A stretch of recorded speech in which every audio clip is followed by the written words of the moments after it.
Qu'est-ce que le Ka? K, ça signifie constante. Dans ce chapitre, A, c'est associé aux acides. On ne sera pas surpris. Le Ka, c'est une constante d'acidité. Plus concrètement, c'est une constante d'équilibre. De quoi? D'un acide.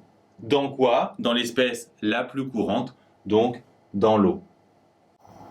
Si on met un acide dans l'eau, l'acide lâche son H et donne sa base conjuguée. Le proton est récupéré par H2O et donc on a H3O+. Jusqu'ici, rien de nouveau. Ensuite, si on écrit la constante d'équilibre de cette réaction, c'est-à-dire le Ka, on aura en haut les concentrations des produits et en bas celles des réactifs. On fait bien attention de ne pas mettre le solvant et on a ainsi obtenu la constante d'acidité. Vous l'aurez compris, il n'est pas nécessaire d'apprendre par cœur cette formule. Il suffit d'écrire la réaction d'un acide dans l'eau, puis sa constante d'équilibre. Pour le reste, vous devez seulement connaître les relations entre K et pKa. Mais vous connaissez déjà celle entre K et pK.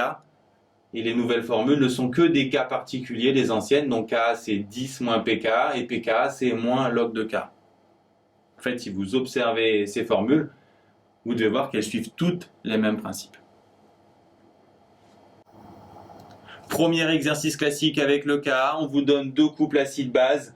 On vous demande d'écrire une réaction acido-basique les impliquant, puis de déterminer la constante d'équilibre de cette réaction en fonction des pK des deux couples.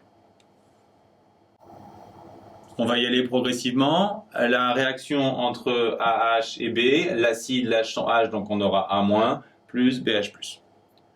Sa constante d'équilibre, en haut, concentration des produits, en bas, concentration des réactifs. Ensuite, ce qu'on veut, c'est déterminer K en fonction de pKa1 et pKa2. Ce qu'il faut savoir, c'est qu'on va d'abord exprimer K en fonction de Ka1 et Ka2. Ka1, c'est la constante d'équilibre du premier couple. L'acide, c'est AH. Donc, comme précédemment, on écrit la réaction de cet acide dans l'eau et on en déduit sa constante d'équilibre. On a le Ka1. De la même façon, on va obtenir le Ka2. Et on se demande alors comment faire apparaître Ka1 et Ka2 dans cette formule. Ce qu'il faut voir ici, c'est qu'on a presque le Ka1. Il manque juste le H3O+. Donc on va tout simplement le rajouter ici en multipliant par H3O+. Et puisqu'on multiplie par H3O+, on va aussi diviser par H3O+. Comme ça, ici on aura le Ka1. Et si on observe ce qu'on a ici, on doit s'apercevoir qu'on a tout simplement l'inverse du Ka2. Donc, K va être égal à Ka1 sur Ka2. Ici, il faut connaître les relations entre K et pK. K, c'est 10 moins pKa. Et on va simplifier les puissances. On va se retrouver ici, puisqu'on divise, on va avoir moins, donc ça va nous faire plus pKa2. Puis ensuite, on fait bien sûr l'application numérique.